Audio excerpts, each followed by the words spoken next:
बहुत समय पहले की बात है। एक छोटे से गांव में रघु नाम का एक ईमानदार किसान रहता था। उसके पास थोड़ी सी जमीन थी जिसमें वो मेहनत से खेती करता और अपने परिवार का पालन पोषण करता। उसकी पत्नी रमा बहुत समझदार और संतोषी थी, लेकिन रघु हमेशा अधिक धन कमाने के सपने देखता। हालांकि वह ईमानदार था, लेकिन मन ही मन उसे ज्यादा पाने की चाह रहती थी। एक दिन गांव में एक सिद्ध बाबा आए। उन्होंने घोषणा की कि वे एक विशेष वरदान देंगे, लेकिन ये केवल एक ही व्यक्ति को मिलेगा। जो व्यक्ति पूरे दिन बिना रुके जितनी जमीन नापेगा वो जमीन उसकी हो जाएगी। पर शर्त ये थी कि सूर्यास्त से पहले उसे वहीं लौट कर आना होगा जहां से उसने शुरू किया था।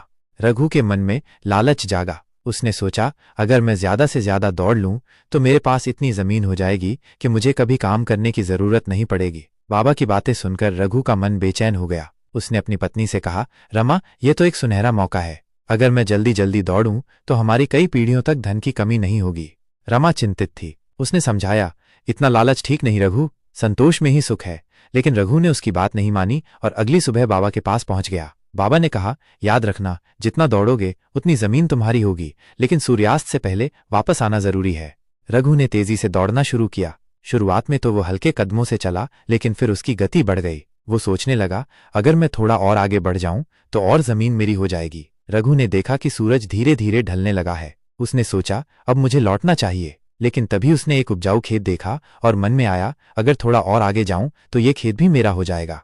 उसका लालच उसे और आगे खींचता गया, लेकिन वह भूल गया कि उसे समय पर लौटना भी है। अब रघु को एहसास हुआ कि उसने बहुत दूर आकर गलती कर दी। वो पूरी ताकत से वापस दौड़ने लगा। उसके दिल की धड़कन तेज हो गई, सांसें उखड़ने लगीं, लेकिन वो भागता गया। रघु ने पूरी ताकत लगाई, लेकिन जैसे ही वह उस स्थान पर पहुंचा जहां से उसने दौड़ना शुरू किया था, सूरज डूब गया। अचानक उसकी सांसें तेज हो गईं, वो गिर पड़ा और वहीं बेहोश हो गया। बाबा ने धीरे से कहा, देखा बेटा, इंसान को सिर्फ उतनी ही जमीन की जरूरत होती है जितनी उसकी कब्र के लिए पर्याप्त हो। गांव वाले समझ गए कि लालच का कोई अंत नहीं। रघु की इस कहानी से सबने एक सीख ली कि संतोष में ही असली सुख है। ये कहानी हमें सिखाती है कि लालच कभी खत्म नहीं होता, बल्कि हमें और अधिक परेशान करता है। जितना हमारे पास है उसमें संतोष करना ही सबसे बड़ा सुख है। जो व्यक्ति अपनी इच्छाओं को नियंत्रित करना सीख लेता है वही सच्चे आनंद को प्राप्त कर सकता है। कहानी पसंद आई तो लाइक, शेयर और भी वीडियो देखने के लिए चैनल को सब्सक्राइब करें।